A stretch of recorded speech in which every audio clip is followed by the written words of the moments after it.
नमस्कार प्यारे बच्चों, कैसे हैं आप सभी। आशा करता हूं कि आप सभी बहुत अच्छे होंगे। तो आज मैं डॉक्टर पंकज साहिल सेंट पीटर्स लॉ एकेडमी के माध्यम से आप सभी की सेवा में फिर हाजिर हूं और लेकर के आया हूं हिंदी के विषय में कुछ नया, कुछ रोचक, जिसे देख करके, जिसे जान करके आप अत्यधिक प्रसन्न होंगे। पिछली सीरीज में भी हम करते आए हैं।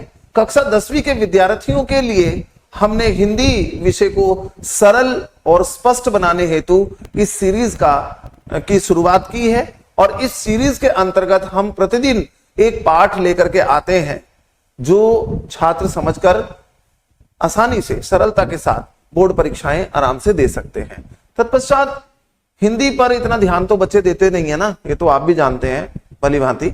बाकी विषयों पर ही ध्यान होता है और हिंदी पर फोकस नहीं होता, जिसके कारण हमारे मार्क्स उतने नहीं आते।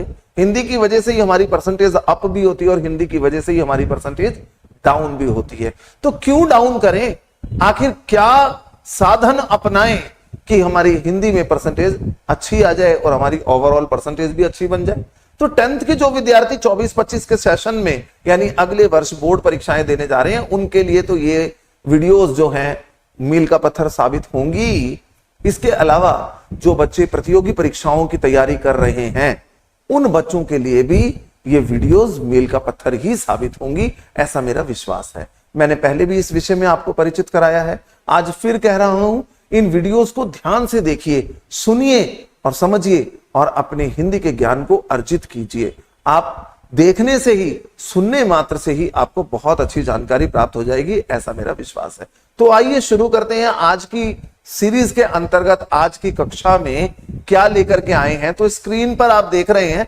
आज की कक्षा में हम बिहारी को पढ़ेंगे, बिहारी द्वारा लिखे गए दोहों को पढ़ेंगे। आखिर कौन थे बिहारी, ये चित्र आपको नजर आ रहा होगा। तो बिहारी हैं कौन? बिहारी रीतिकालीन कवि थे जिनका जन्म 1595 में ग्वालियर में हुआ था। जब बिहारी 7-8 साल के ही थे, तभी इनके पिता ओरछा चले आए, जहां बिहारी ने आचार्य केशव दास जी से काव्य शिक्षा प्राप्त की। यहीं बिहारी रहीम जी के संपर्क में आए। बिहारी ने अपने जीवन के कुछ वर्ष जयपुर में भी बिताए। बिहारी रसिक जीव थे, पर इनकी रसिकता नागरिक जीवन की रसिकता थी। उनका स्वभाव विनोदी, विनोदी मतलब हंसी मजाक वाला, और व्यंग प्रिय था। 1663 में इनका देहावसान हुआ।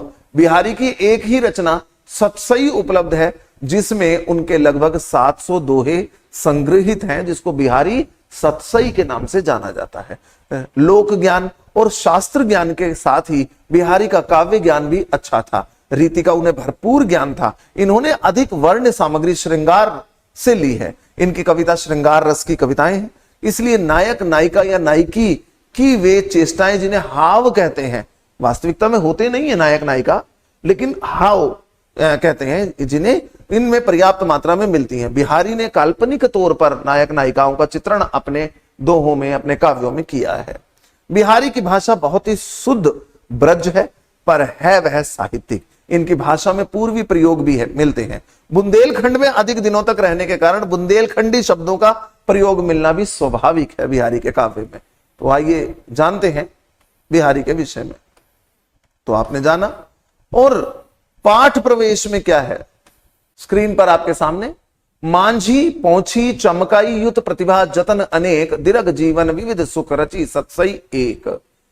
अपने संपूर्ण जीवन काल में बिहारी ने केवल एक बिहारी सतसई की रचना की, जो प्रमाणिक तौर पर हमारे समक्ष है, और उसमें एक दो नहीं 700 दोहे। सतसई का मतलब ही 700 दोहों का समूह, तो वो है। और बिहारी ने केवल एक ही ग्रंथ की रचना की, बिहारी सतसई। इस ग्रंथ में लगभग 700 दोहे हैं। दोहा जैसे छोटे से छंद में गहरी अर्थव्यंजना के कारण कहा जाता है कि बिहारी गागर में सागर भरने में निपुण थे, यानी कम शब्दों में, सीमित शब्दों में बेटा वो बहुत अधिक बात कहते थे। देखने में दोहा बड़ा छोटा सा होता है, उनके दोहों में के अर्थांग भीर्य को देखकर कहा जाता है, सतसैया के दोहरे ज्यो नानक नावक के तीर, देखन में छोटे लगे घाव करे गंभीर। सतसैया के दोहरे ज्यो नावक के तीर, जैसे सतसई के जो दोहे हैं वो वाकई बहुत नावक के तीर के समान है, देखने में बड़े छोटे से होते हैं, पर जो हृदय पर घाव करते हैं वो बहुत गहरा करते हैं। बिहारी की ब्रज भाषा मानक ब्रज भाषा है। मानक का मतलब मैंने आपको पहले भी बताया था, that is a standard language, standard एक मानक भाषा है, मतलब स्टैंडर्ड लैंग्वेज है उनकी ब्रज। सत्सई में मुख्यतः प्रेम और भक्ति के सारगर्भित दोहे हैं। इसमें अनेक दोहे नीति संबंधी हैं। यहां सत्सई के कुछ दोहे दिए जा रहे हैं। बिहारी मुख्य रूप से श्रृंगार परक दोहों के लिए जाने जाते हैं, किंतु उन्होंने लोक व्यवहार, नीति, ज्ञान आदि विषयों पर भी लिखा है। संकलित दोहों में सभी प्रकार की छटाएं हैं। इन दोहों से आपको ज्ञात होगा कि बिहारी कम से कम शब्दों में अधिक से अधिक भरने की कला में निपुण है। मैंने आपको पहले ही बताया कि बिहारी गागर में सागर भरने वाले निपुण श्रेष्ठ कवियों में से एक माने जाते हैं। तो बिहारी के बारे में हमने जाना कि बिहारी कौन थे, कहां पैदा हुए, कौन सी रचना उनकी हमारे समक्ष है।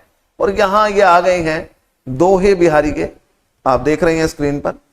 तो पहला दोहा है, सोहत ओढ़े पीत पटु श्याम सलोने गात मनो नीलमणि शैल पर आतपू परियो प्रभात। ब्रजभाषा में लिखा गया कि सोहत ओढ़े पीत पटु, भगवान श्री कृष्ण को बहुत स्नेह करते थे बिहारी, और उन्होंने लिखा कि सोहत ओढ़े पीत पटु, सोहत ओढ़े यानी कि पहन करके, पीतू पीले रंग का वस्त्र अर्थात पीतांबर जो अपनी कमर पर भगवान श्री कृष्ण बांधा करते थे। तो श्याम सलोने गात, भगवान श्री कृष्ण बड़े ही अनुपम प्रतीत हो रहे हैं। पीतांबर यानी पीले रंग का वस्त्र अपनी कमर पर बांधे हुए, पीले रंग के वस्त्र पहने हुए भगवान श्री कृष्ण बहुत ही सुंदर प्रतीत हो रहे हैं। मनो नीलमणि, मानो नीलमणि शैल, नीलमणि पर्वत पर आतपू परियो प्रभात, जिस प्रकार सूर्य की किरण नीलमणि पर्वत पर आकर के पड़ती है और नीलमणि पर्वत का जो रंग है वो और ज्यादा निखर जाया करता है, और ज्यादा चमक आ जाया करती है, ऐसे ही मेरे सांवरे के शरीर पर जो नील वर्ण है, सांवरे का यानी कन्हैया का जो शरीर था वो नील वर्ण था, उनका जो रंग था तो वो नीलमणि पर्वत के समान चमक रही है। और जो पीतांबर की जो चमक है वो बड़ी सुंदर मनमोहक लग रही है, जो हृदय को प्रसन्न कर रही है, प्रसन्नता का अनुभव हो रहा है। तो बिहारी भगवान श्री कृष्ण के परम भक्त थे, मैंने बताया। फिर से सुनिए, सोहत ओढ़े पीत पटु, यानी भगवान श्री कृष्ण जो हैं वो बेटा पीतांबर पहन करके बहुत ही सुंदर प्रतीत हो रहे हैं, बड़ी सुंदर, बड़ी स्मार्ट लग रहे हैं, हैंडसम। आज वाले तो क्रीम पाउडर लगा करके हैंडसम लगते हैं, लेकिन उस जमाने में मेरा कन्हैया, मेरा सांवरा, बिहारी कहते हैं, बहुत ही सुंदर प्रतीत हो रहे थे। और उन्होंने पीले रंग का जो पीतांबर धारण किया हुआ था वो तो गजब लग रहा था। उनके कपड़ों, उनके शरीर पर, उनके नीले रंग के शरीर पर जो पीले रंग की आभा निकल रही थी, उसकी कल्पना, उसकी तुलना बिहारी ने सुबह प्रातःकाल में निकलने वाले सूर्य से की है। और सूर्य की जब किरण आकर के नीलमणि पर्वत पर, सैलमने पर्वत नीलमणि पर्वत पर पड़ती है तो उसकी जो चमक होती है ना वो अनुपम होती है, अद्वितीय होती है, उसके जैसा कोई नहीं होता। तो ठीक उसी की तरह से भगवान कृष्ण के ऊपर पीतांबर जच रहा है। तो आपने देखा बिहारी का कितना जबरदस्त प्रेम था, कितना जबरदस्त सानिध्य था, मतलब वो हर हाल में भगवान श्री कृष्ण को अपने हृदय में बसाए हुए थे। साकार भक्ति किया करते थे बिहारी भी, रीतिकालीन होने के बावजूद भी भगवान श्री कृष्ण में, कन्हैया में, सांवरे में उनकी अथाह रुचि थी, अथाह स्नेह था। तो सोहत ओढ़े पीत पटु अर्थात पीले रंग का वस्त्र धारण करके, पीतांबर जिसको कहा जाता है, पीला रंग का जो वस्त्र होता है जिसको कन्हैया अपने यहां से लेकर के और कमर पे बांधा करते थे, तो बहुत ही सुंदर प्रतीत हुआ करता था वो। उसको पहन करके कन्हैया बहुत ही सुंदर चमक रहे हैं। उनके नीले रंग के शरीर पर, नीले वर्ण पर जो उसकी जो चमक है पीले रंग की, वो ऐसी निखर करके आ रही है कि जैसे नीलमणि शैल पर, नीलमणि पर्वत पर प्रभात की पहली किरण अर्थात सूर्य की पहली किरण आकर के पड़ रही है। तो बहुत ही सुंदर वर्णन बिहारी ने यहां पर कन्हैया के पीतांबर का और कन्हैया के नील वर्ण का किया है। और कंपैरिजन किसके साथ किए बेटा?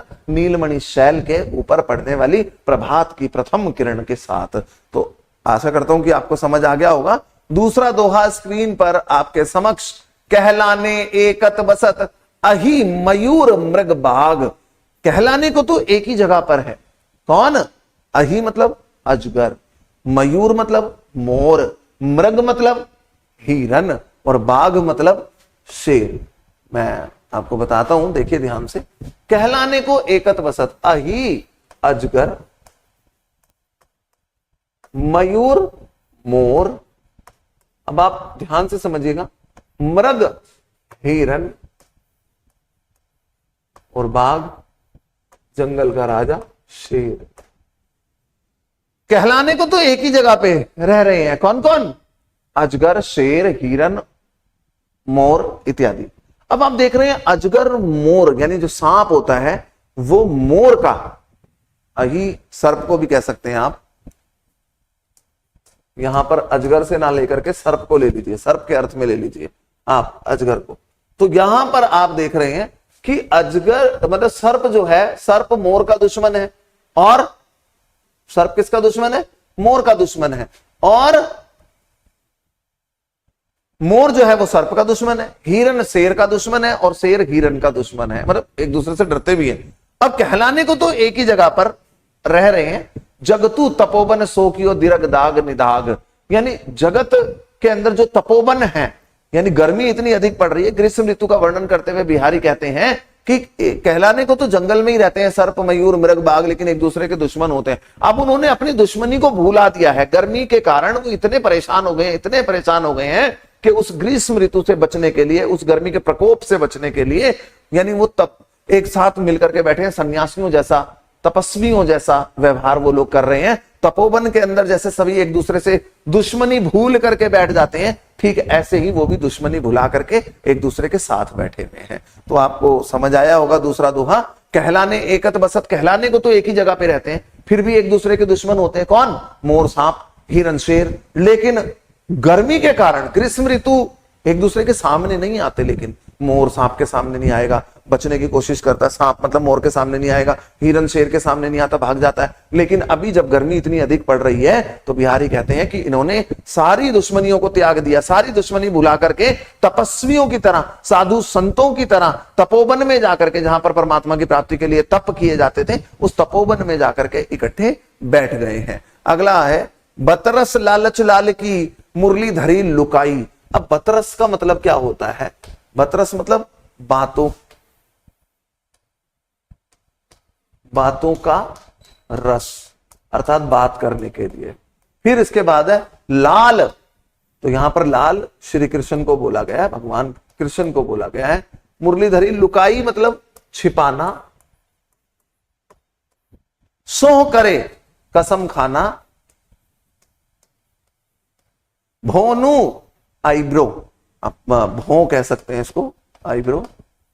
देन कहे नटी जाई, नटी मतलब मतलब ना कर देना, मना कर देना, मना। तो आप देख रहे हैं बतरस लालच लाल की मुरली धरी लुकाई, बातों का रस प्राप्त करने के लिए गोपियां कहती हैं, गोपी भगवान कन्हैया की, भगवान श्री कृष्ण की मुरली छुपा लेती हैं। क्या छुपा लेती हैं? मुरली छुपा लेती हैं। गोपियां भगवान श्री कृष्ण को विशेष स्नेह करती थी, और गोपियां मुरली को बड़ा मतलब उसके लिए बहुत चिढ़ती थी मुरली से। वो क्या कहती थी कि भगवान श्री कृष्ण इसको हमेशा अपने अधरों से लगा के रखते हैं, अपने होठों से लगा के रखते हैं, और जब बजाते नहीं है तो अपने कमर पे बांध के रखते हैं। तो ये तो हमेशा भगवान श्री कृष्ण का सानिध्य प्राप्त कर लेती है। निगोड़ी ऐसी आ गई है कि हमारा सुख चैन इसने सब छीन लिया है। बड़ी चिढ़ती थी गोपियां। तो क्या कहती है? बतरस लालच लाल की, भगवान श्री कृष्ण की बातों का रस प्राप्त करने के लालच में, कि भगवान श्री कृष्ण से बात करने के लालच में उन्होंने क्या करा? भगवान श्री कृष्ण की मुरली को छुपा दिया। मुरली मतलब बांसुरी, मुरली मतलब बांसुरी, बांसुरी को छिपा दिया। अब भगवान श्री कृष्ण उनसे मांगते हैं अपनी बांसुरी, कहते हैं भाई बांसुरी दो मेरी। तो क्या कहती है? सोह करे, कसम खा जाती है, भगवान कसम हमारे पास नहीं है। आप लोग भी ऐसे कसम खाते हैं ना कि हमारे पास नहीं है, कसम खा ली उन्होंने, झूठी कसम खा ली। सोह करे भोनू हंसे, लेकिन इशारों में हंसती भी है, मुस्कुराती भी है। क्या आप देखते हैं कन्हैया किससे बात करेंगे? और दैन कहीं नट जाई, जब कन्हैया उनसे मांगते हैं तो वो स्पष्ट मना कर देती हैं कि हमारे पास तो है ही नहीं। कितना जबरदस्त दोहा, देखिए कैसी कल्पना कबीर की, बिहारी की। बतरस लालच लाल की, बातों का रस प्राप्त करने के लिए, किसका? कन्हैया का। कौन? गोपियां।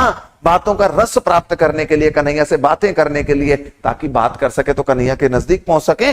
और मुरली धरी लुकाई, उन्होंने, गोपियों ने कन्हैया की मुरली को छुपा दिया। सोह करे, अब कसम खा गई झूठी सच्ची कि भाई भगवान कसम हमारे पास नहीं है। और भौनू हंसे, लेकिन इशारों में हंस भी रही है, क्योंकि जब कोई झूठ बोलता है तो उसके फेस से नजर ही आ जाता है। दैन कहीं नट जाई, और जब उन्होंने मांगी कि भाई दे दो मेरी मुरली, तो उन्होंने स्पष्ट मना कर दिया। किन्होंने? गोपियों ने। जी, अगला है, अगला दोहा, कहत नटत रीझत खीजत मिलत खिलत लजियात। अब यहां पर नायक और नायिका की आपस में कल्पना करते हुए बिहारी लिखते हैं, बिहारी के जो नायक और नायिका हैं तो वो भरे भवन में खड़े हुए हैं, आपस में बात करना चाहते हैं। नायक नायिका से इशारे में कहता है कि चलोगे बाहर, तो नायिका इशारे से ही मना कर देती है कि नहीं। तो नायिका जो है कहत नटत रीझत खीजत, कहते हुए मतलब मना करते हुए भी उसको बड़ी लाज आ रही है, बड़ी रीझ रही है, अपने आप में खुश भी हो रही है अपने नायक को देख करके, अपने प्रेमी को देख करके, और मना भी कर रही है इशारे से, और मिलने में भी उसको शर्म आ रही है, बड़ा मतलब हिचक रही है, लाज आ रही है। जैसे नायिका का मतलब एक अंदर से होता ही है ना कि फीमेल जो है वो थोड़ा सा कतराती हैं, तो वो नायक जो है कह रहे हैं कहत नटत रीजत खीजत मिलत खिलत लजियात, की इसको कहने में भी नहीं इससे बन रहा, और नायक जो है वो इशारा कर रहा है उससे, आंखों में प्रेम के विषय में अपना मतलब श्रृंगार का वर्णन देखिए कैसे किया है, और मिलने में खींच रही है, रीझ रही है, अपने आप में ही थोड़ा सा मतलब सकुचा रही है, और मिलने में उसको लाज आती है, पर खुश हो रही है वो। भरे भवन में करत है, भरे भवन मतलब भवन, भरे हुए भवन में ही कर लेते हैं दोनों नैनो से बात, यानी आंखों ही आंखों में इशारे हो रहे हैं। वो गाना सुना ना तुमने, आंखों ही आंखों में इशारा हो गया, बात बात में जीने का सहारा हो गया, आंखों ही आंखों में। तो ये सब गाने तो बाद में बने, देखिए बिहारी ने कब लिख दिया था ये सब चीजें। तो बैठी रही कहत नटत रीझत खीजत मिलत खिलत लजियात, कहने में शर्म आ रही है, नटे जा रही है, वो मना करे जा रही है। नटत मतलब मना करना, रीझत रीझना सकुचाना, शर्म से पानी पानी हो जाना, मिलत खिलत लजात, लेकिन जब जब मिलती है तब तब बड़ी खुशी भी होती है, उसको अंदर से बड़ी प्रसन्न हो जाती है, प्रसन्नता का अनुभव होता है। अब नायक ने उसको इशारा किया कि बाहर चलो, भरे भवन में करत है, भरे हुए भवन में, वैसे तो उनको शर्म आ रही है बात करने में अकेले में, लेकिन जो पूरा भवन भरा पड़ा है जहां सारे इकट्ठे हैं वहां पे इशारों से बात कर रहे हैं, और इशारों इशारों में बात हो गई। हाँ, अगला दोहा, बैठी रही अति सघन वन। यहां पर बिहारी ने जेठ की गर्मी का वर्णन किया है, भरी हुई जेठ की गर्मी का। अभी वेकेशंस खत्म हुए थे, तो जेठ की गर्मी यानी अप्रैल मई जून का महीना कहलाता है जेठ का महीना, और बहुत खतरनाक गर्मी पड़ती है उसके अंदर, कि मतलब लोग बाहर निकलने से भी कतराते हैं। तो बिहारी क्या कहते हैं, बैठी रही अति सघन वन, जो छाया है ना, जिसके लिए हम सोचते हैं कि हमें थोड़ी सी छां मिल जाए, हमारा गला सूख रहा है, पानी मिल जाए, हमें छां मिल जाए तो हम छांव में बैठ जाएं। तो बिहारी कहते हैं बैठी रही अति सघन वन पैठी सदन तनमा, या तो छाया के बारे में वर्णन कर रहे हैं कि ठंडक प्राप्त करने के लिए, मतलब जैसे ठंडक मिलती है लोगों को, तो छाया के लिए क्या कह रहे हैं, या तो ऐसा लग रहा है कि वो कहीं सघन वन, गहरे वन में जाकर के निवास करने लगी है। कौन? छाया। या तो वो गहरे वन में चली गई है, या पैठी सदन तनमा, सदन मतलब घर, या वो घर के भीतर जाकर के, अंदर, महा मतलब अंदर, मगर भीतर, घर के भीतर निवास कर रही है, अपने भवन में। कौन? छाया। देखी दोपहरी जेठ की, जब जेठ की दोपहरी देखी, इतनी भयानक विकराल गर्मी, छाओ चाहती छां, ऐसा प्रतीत हो रहा है कि जैसे छाया को भी छाया की जरूरत है। देखिए कितनी जबरदस्त लाइन कवि बिहारी ने लिखी है कि बैठी रही अति सघन वन, ऐसा प्रतीत हो रहा है जेठ की दोपहरी में, जब जानवर भी घर से बाहर निकलने को तैयार नहीं है, इंसान की तो दूर की ही बात है बेटा, जानवर भी घर से बाहर निकलने के लिए तैयार नहीं है, तो वो ऐसे में सघन वन के अंदर जाकर के बैठ गई है, कहीं अंदर चली गई है। पैठी सदन तन मां, या फिर अपने घर में ही निवास कर रही है, वो बाहर नहीं निकल रही है। देख दोपहरी जेठ की दोपहरी देख करके, गर्मी का महीना देख करके, भयानक गर्मी, डेंजर गर्मी को देख करके, छाहो चाहती छां, छाहो मतलब छाया, लगता है कि छाया को भी छाया की जरूरत पड़ गई है, अर्थात वो भी घबरा गई है गर्मी से, उसको भी इतनी गर्मी लग रही है कि उससे बर्दाश्त ही नहीं हो रही। या तो वो जंगलों में चली गई है, गहरे जंगल में छाया, या फिर कहां चली गई, अपने घर में ही निवास कर रही है जाकर के। तो जेठ की दोपहरी से वो भी घबरा गई है। देखो कितनी गर्मी का वर्णन बिहारी ने किया। अगला दोहा तो बड़ा मजेदार है, फिर से सुने। कागद पर लिखत ना बनत, कहत संदेश लजात। अब कागज मतलब कागज, कागज मतलब कागज, संदेशु संदेश, मैसेज, लजात शर्माना, ठीक है, और हियो मतलब दिल। अब आप देखिए, कागज पर लिखत ना बनत, भाई नायिका जो है ना बिहारी की, जो उनकी कल्पना में थी, वो कागज पे अपने प्रेमी को, अपने नायक को कुछ लिख करके देना चाहती है, लेकिन लिख नहीं पा रही, उसको शर्म आ रही है। तो जो वो कहना चाहती है, अपने प्रेम का इजहार अपने नायक से करना चाहती है, तो वो कह रहे हैं कि कागज पर लिखत ना बनत। भाई कागज पे तो उससे लिखा नहीं जा रहा, बिल्कुल उसका मन नहीं है कि वो कागज पर लिखे, क्योंकि उसे शर्म इतनी आ रही है, अगर किसी ने पढ़ लिया तो वो तो पानी पानी हो जाएगी।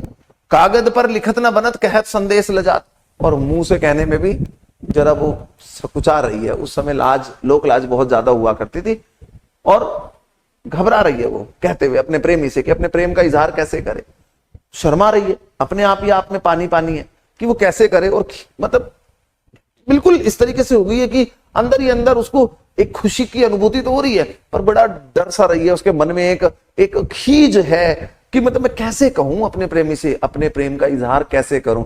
भाई एक नायक तो आराम से कह देगा कि मैं तुम्हें प्यार करता हूं, पर एक नायिका किस तरीके से कहेगी कि मैं तुमसे स्नेह करती हूं। तो देखिए, कागज पर लिखत ना बनत, भाई लिखा नहीं जा रहा उससे कागज के ऊपर, और कहत संदेश लजात, और मुंह से वर्बली कहने में भी उसको एक घबराहट सी हो रही है। कहिए सब तेरे ही हो। अब नायिका क्या कह रही है कि मेरे दिल ने तेरे दिल से जाकर के सारी बात कह दी है। अब तू अपने दिल पे हाथ रख ले और सुन ले कि मेरे दिल ने तेरे से क्या कहा है ना? सुना है ना तुमने, दिल ने ये कहा है दिल से मोहब्बत। भाई हिंदी तो बिंदास है ना, ऐसे ही पढ़िए एंजॉय करते करते, ताकि बोर भी ना हो जाए। मोहब्बत हो गई है तुमसे मेरी जान कह रही है, मुझसे आंखें चार कर लो, जितना बेकरार है दिल खुद को बेकरार कर लो, मेरी धड़कनों को समझो तुम भी मुझसे प्यार कर लो। समझ आया कि नहीं? हंसो हंसो, मुस्कुरा लो। कागज पर लिखत ना बनत, तो बिहारी की नायिका कह रही है कि मुझसे कागज पे नहीं लिखा जा रहा, भाई मैं कुछ नहीं कर सकती, ना मैं बोल सकती हूँ, मेरे अंदर इतनी हिम्मत नहीं कि मैं अपने नायक के आगे जाकर के अपने प्यार का इजहार कर दूं। कहिए सब तेरे ही हो, कि मैं कैसे कहूं, मेरे दिल ने तो तेरे दिल से अपने आप को कह ही दिया, तो तू समझ जाना, अपने दिल पर ऐसे हाथ रख, नायिका कह रही है, और समझने की कोशिश तो कर कि मैं तेरे से क्या कहना चाहती हूं। अगर तू मुझसे सच्चा प्यार करता है तो तू समझ जाएगा कि मैंने क्या कहा, नहीं करता तो कोई बात नहीं। तो देखिए बिहारी की नायिका किस तरीके से अपना वर्णन करना चाहती है। अगला, समझ आया कि नहीं आ रहा? आशा करता हूं कि बहुत अच्छे से समझ में आ रहा होगा, क्योंकि मैं समझाई आपको ऐसे रहा हूं। आपकी भाषा में पढ़े ना हिंदी, ऐसे पढ़ने का क्या फायदा? रटी रटाई भाषा में पढ़ लिया, उसका कोई फायदा नहीं होता। एंजॉय करते हुए पढ़ो, चिल रहो बिल्कुल। हिंदी को भी ऐसे लो जैसे बिंदास है, आप नहीं लगता हिंदी से डर, क्योंकि हमारे साथ है पंकज सर। तो पढ़िए, प्रगट भय द्विज राज कुल सुबस बसे ब्रज आई। अब भगवान श्री कृष्ण क्या, मैंने आपको बताया कि परम स्नेह करते थे बिहारी, और बिहारी क्या कह रहे हैं? प्रगट मतलब प्रकट होना, जन्मना, पैदा होना, कि आप द्विज राज, द्विज मतलब ब्राह्मण, ब्राह्मण कुल में पैदा हुए, यदुवंश में पैदा हुए, ठीक है। आप प्रगट पैदा हुए और अपनी इच्छा से, सुबस अपनी इच्छा से, आपको किसी ने बुलाया नहीं था प्रभु, आप तो स्वेच्छा से आकर के ब्रज में आ गए, ब्रज में आकर के रहने लगे। मेरो हरो कलेश सब, हरो मतलब दूर करना। बिहारी क्या कह रहे हैं कि मेरी सारी परेशानियों को, मेरी सारी पीड़ाओं को, मेरी सारी बाधाओं को दूर कर दो सब। केशव, केशव राय। अब बिहारी के पिता का नाम केशव था। बिहारी के, ये बहुत इंपॉर्टेंट चीज है, मैं आपको बता रहा हूं। बिहारी के पिता का ये ब्राह्मण कुल, द्विजराज मतलब ब्राह्मण कुल, ठीक है। सुबस स्वेच्छा से, अब यहां बसे का मतलब रहने लगे, आई मतलब आकर, मेरो हरो, हरो मतलब दूर करो। यहां कलेश से मतलब झगड़ा नहीं है, कलेश का मतलब है यहां पर परेशानी, मुसीबतें, जो भी दुख है, ठीक है। केशव, केशव राई, एक केशव का मतलब है भगवान श्री कृष्ण को केशव भी बोलते हैं, और एक केशव का मतलब है बेटा, केशव बिहारी के पिता का नाम था, ठीक है। तो अपने पिता तुल्य मानते हैं वो भगवान श्री कृष्ण को, और क्या कहते हैं कि प्रगट भय द्विज राजकुल, ठीक है, आप ब्राह्मण कुल में पैदा हुए और स्वेच्छा से आप आए और ब्रज में आकर के रहने लगे। कन्हैया, आप ब्रज में आकर के स्वेच्छा से रहने लगे थे, आपको कोई बुलाने नहीं गया था, ठीक है ना। तो आप आ ही गए, तो मेरी परेशानियों को दूर कर दो ना कन्हैया। हृदय में ना मतलब एक कितने जबरदस्त अनुपम भाव हैं बिहारी के, कि मतलब झकझोर देने वाले। मेरे रोंगटे खड़े होते हैं जब मैं पढ़ाता हूं बिहारी को, या मीरा को, या कबीर को, भक्ति काल को। तो बड़ा जबरदस्त लिखा बिहारी ने, प्रगट भय द्विज राजकुल, कि आप ब्राह्मण कुल में जन्मे, ब्राह्मण कुल में जन्मे, और अपनी मर्जी से, स्वेच्छा से, आपको किसी ने फोर्स तो नहीं किया था ना नारायण, आपको किसी ने जबरदस्ती तो पकड़ करके नहीं बुलाया ना प्रभु। जब आप आ गए तो आप आ ही गए ना, आकर के रहने लगे। मेरो हरो कलेश सब, अब मेरी परेशानियां दूर कर दो ना, मेरे दुखों को दूर कर दो ना। कब सुनोगे कन्हैया? कौन सी घड़ी आएगी? सुन लो ना, है ना। तो कन्हैया मेरी परेशानियों को दूर कर दो, सबके सबके सबराई। अब मेरे पिता का नाम भी केशव है और आप तो मेरे पिता तुल्य ही हैं प्रभु। एक बाप तो अपने बेटे की परेशानियों को दूर करता ही है ना। आ जाओ ना कन्हैया, किसने रोका आपको? आओ और मेरी परेशानियों को दूर करो। आप मेरे केशव हैं, आप मेरे पिता हैं, कन्हैया हैं। आ जाओ, मेरी परेशानियों को दूर करो। आपको मैंने जबरदस्ती नहीं बुलाया, आप अपनी मर्जी से आए थे, क्योंकि आपको लोगों का उद्धार करना होगा। आप तो भगवान है, ईश्वर है। आप ब्राह्मण कुल में जन्मे और आप ब्रज में आकर के रहने लगे। आप ब्रज में आकर के यदुवंश में, यादव वंश में रहने लगे।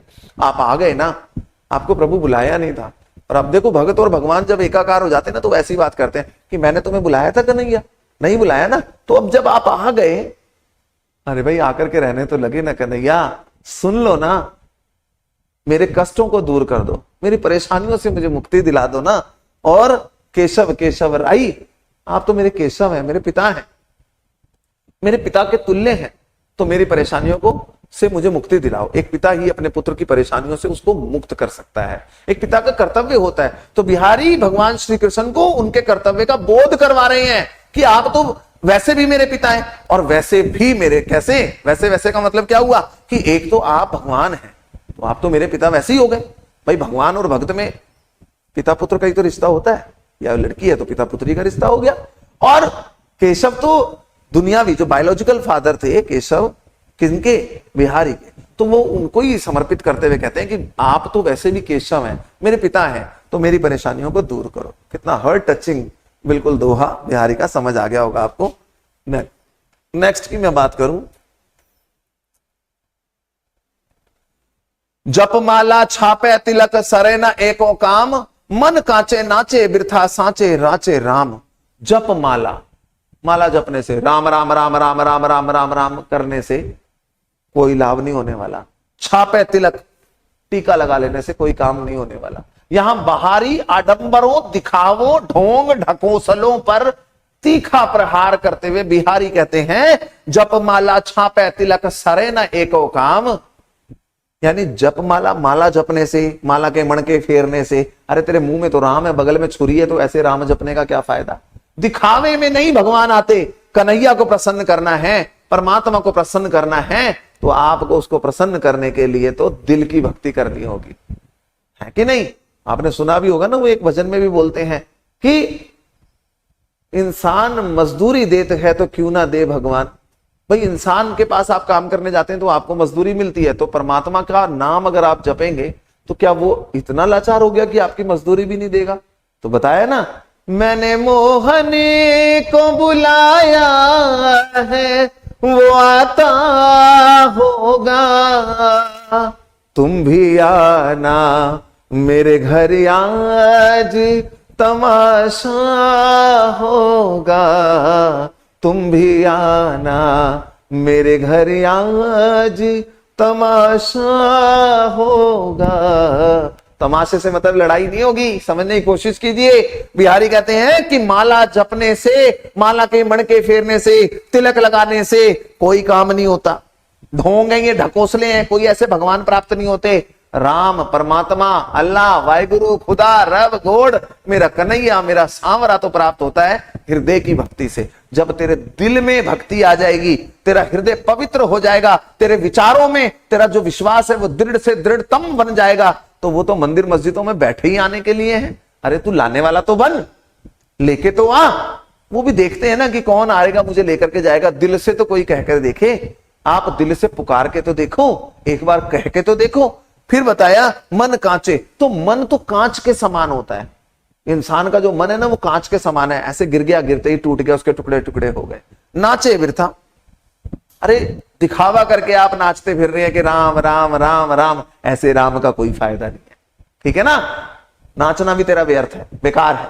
जब तेरे मन ही में स्थिरता नहीं है, तेरा मन ही चंचल है, कांच के समान है, तो दिखावा कर रहा है तू, ढोंग कर रहा है तू, माथे पे टीका लगाया हुआ है तूने, मणके फेर रहा है माला के, राम राम कृष्ण कृष्ण राधे श्याम सीता राम करता फिर रहा है, उसका क्या फायदा?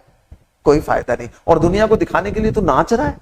अरे ऐसे नाचने का क्या फायदा, ऐसे नाचने से कुछ नहीं होता। सांचे राचे राम, हृदय से परमात्मा को याद कर, दिल से राम को याद कर। उस अल्लाह राम वाहिगुरु खुदा रब गोड को बुलाने के लिए युक्ति अपना दिल से याद कर, दिखावे से नहीं। जिस दिन तू दिल से याद करेगा उस मोहन को वो दौड़ा चला आएगा। तू एक कदम बढ़ा, वो 1000 कदम बढ़ाएगा और तेरे पास दौड़ा चला आएगा। पर तेरे दिल में ऐसी भावना होनी चाहिए, तेरे दिल में ऐसी भक्ति होनी चाहिए, श्रद्धा होनी चाहिए। समर्पित कर देना अपना तन मन धन सब कुछ, जैसे बिहारी ने, जैसे मीरा ने, जैसे कबीर ने कर दिया था, चाहे वो जिंदा राम को किया था। यानी कबीर तो सगुण भक्ति में नहीं विश्वास करते थे, पर मीरा ने तो सगुण भक्ति में विश्वास किया था, कन्हैया को समर्पित कर दिया था। बिहारी ने भी यही लिखा कि माला जपने से, तिलक छाप लेने से माथे पर भगवान नहीं मिलते। मन तो तेरा स्थिर नहीं है, कंचे के समान है, कांच के समान है, तो तू नाच करके दुनिया को दिखा रहा है राम राम राम अल्लाह गोड राम, उससे कोई फायदा नहीं है। ठीक है ना। तो राम कैसे मिलेंगे, परमात्मा कैसे मिलेंगे, सच्चे हृदय से मिलेंगे। जिस दिन तू राम की सच्ची भक्ति करना सीख जाएगा, कन्हैया की सच्ची भक्ति करना सीख जाएगा, दिल से अपने आप को तन मन धन उसको समर्पित कर देगा, उस दिन तुझे राम की प्राप्ति हो जाएगी। सच्चे मन से प्राप्त होते हैं राम। अब आगे चलते हैं और प्रश्न अभ्यास की ओर बढ़ते हैं। बेटा कहते हैं छाया कब छाया को ढूंढने लगती है, आप बताइए। तो छाया जेठ की दोपहरी में, गर्मी में छाया को ढूंढने लगती है। बिहारी की नायिका ये क्यों कहती है, कहिए सब तेरे ही हो मेरे ही की बात, क्योंकि उसको कहने में शर्म आ रही थी, कागज पे लिखने में शर्म आ रही थी, कह नहीं पा रही थी। तो उसने यही बोला कि मेरे हृदय की बात मैंने तेरे हृदय से कह दी है।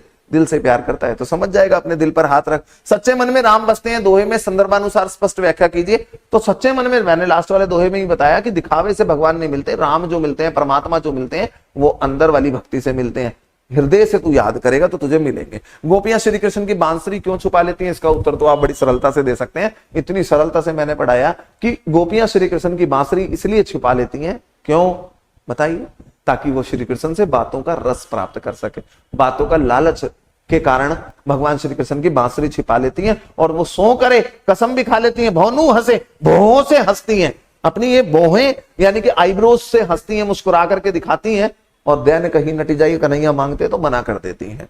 बिहारी कवि ने सभी की उपस्थिति में कैसी बात की जा सकती है, बिहारी ने बताया सभी की उपस्थिति में इशारों से बात की जा सकती है। कैसे वर्णन किया था, कहत नटत रीझत खीजत मिलत खिलत लजियात, भरे भवन में करत हैं नैनों से बात की, इशारों से, आंखों से बात की जा सकती है।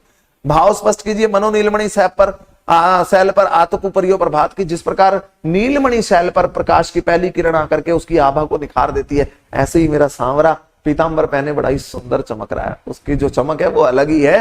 तो बड़ा अच्छा उत्प्रेक्षा का उदाहरण भी है, मनो भी आ गया इसके अंदर। नीलमणि, नीलमणि रूपी शैल, आतपु परियो प्रभात, परियो प्रभात में अनुप्रास है, तो आप बता सकते हैं। जगतु तपोवन सो कियो दिरग दाग निदाग, जगत में जो तपोवन है उसमें अपनी दुश्मनी भुला करके वो सन्यासियों की तरह बैठे हैं। जानवर जो हैं, जो एक दूसरे के दुश्मन हैं, मोर सांप का दुश्मन है और हिरन और बाघ एक दूसरे के दुश्मन है, लेकिन वो बैठ गए हैं वहां पे।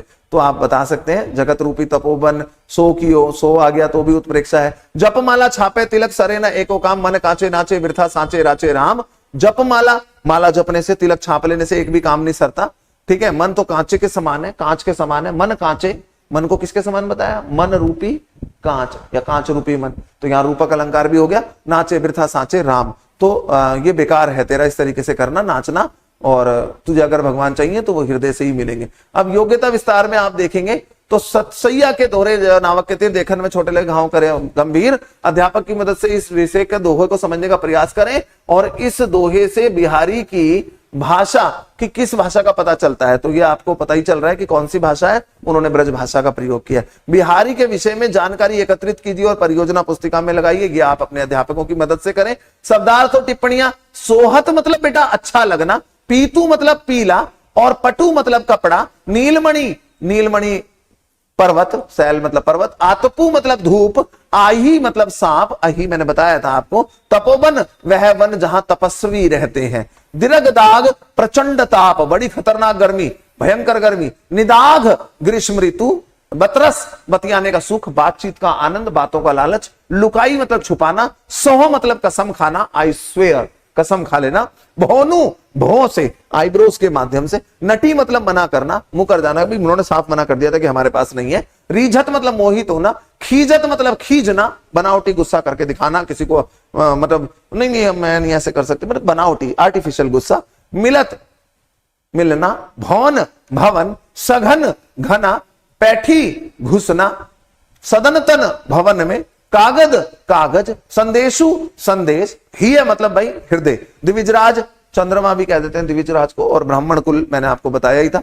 सुबस अपनी इच्छा से, केशव श्री कृष्ण, केशव राय बिहारी के पिता, बिहारी कवि के पिता, जो दोहे में आपको बताया था। जपमाला जपने की माला, राम राम राम, तुलसी की माला या रुद्राक्ष की माला जो भी कह सकते हैं। छापे मतलब छाप लेना, लगा लेना। मन कांचे कच्चा मन, बिना भक्ति, बिना सच्ची भक्ति वाला यानी छल कपट वाला, जो दूसरे को दिखाने के लिए होता है, आडंबर वाला मन, ढोंग ढकोसलो वाला मन। सांचे मतलब सच्ची भक्ति वाला, तो उसके जैसा कोई नहीं है। तो ये मैंने आपको बताया, और आपने दोहे पढ़े किसके, बिहारी के। अब ये प्रश्न भी आप सरलता से कर सकते हैं बोर्ड की परीक्षाओं में, और आप बिहारी के दोहों को बहुत ही सरलता से, इससे संबंधित जो प्रश्न पूछे जाएंगे वो भी आप आसानी से कर सकते हैं। तो आशा करता हूं कि आपको आज की वीडियो जो है बहुत अच्छे से बेटा समझ आ गई होगी। और अगर नहीं समझ में आई है, कुछ अगर आप पूछना चाहते हैं, आपके मन में कोई प्रश्न है, कोई भी प्रश्न, आपकी कोई आशंका है, कोई प्रश्न है, कोई जिज्ञासा है, तो आप कमेंट बॉक्स में लिख सकते हैं। जैसे ही समय मिलेगा मैं आपको इसका जवाब जरूर दूंगा। तो जुड़े रहिए हमारे साथ। और आप देख रहे हैं कितना इंटरेस्ट आ रहा है, आ ही रहा होगा, क्योंकि जब मुझे आनंद की प्राप्ति हो रही है, सुख की अनुभूति हो रही है पढ़ाने में, तो आपको तो सुनने में मेरे से भी ज्यादा अनुभूति होगी। जरूर मैं विश्वास के साथ कह सकता हूं कि आप निश्चित रूप से सफलता प्राप्त कर सकेंगे। कोशिश तो कीजिए, क्योंकि कोशिश करने वालों की कभी हार नहीं होती, और बातें बना लेने से तो नौका पार नहीं होती, क्योंकि कुछ किए बिना आपकी जय जयकार कभी नहीं हो सकती। करिए, पढ़िए, किसने रोका, प्रतियोगी परीक्षाओं में भी उत्तीर्ण होइए और अपना सिलेक्शन अच्छी अच्छी जगह पर करवाइए, ऐसा मेरा विश्वास है। हिंदी के माध्यम से भी आपका सिलेक्शन सुनिश्चित है, और बोर्ड परीक्षाओं में भी 100 में से 100 अंक लाना सरल है, क्योंकि हिंदी अब नहीं रही मुश्किल। हिंदी से अब कैसा डर, साथ है हमारे पंकज सर, तो आपके साथ हमेशा रहूंगा। तो आप जुड़े रहिए। कल की कक्षा में फिर कुछ लेकर के आऊंगा नया, ताकि आप जान सकें, आप समझ सकें हिंदी को, और अच्छे नंबर ला सकें। तब तक के लिए आगे दीजिए। जय हिंदी, जय हिंदुस्तान, और हिंदी सीखो विद पंकज सर। बाय।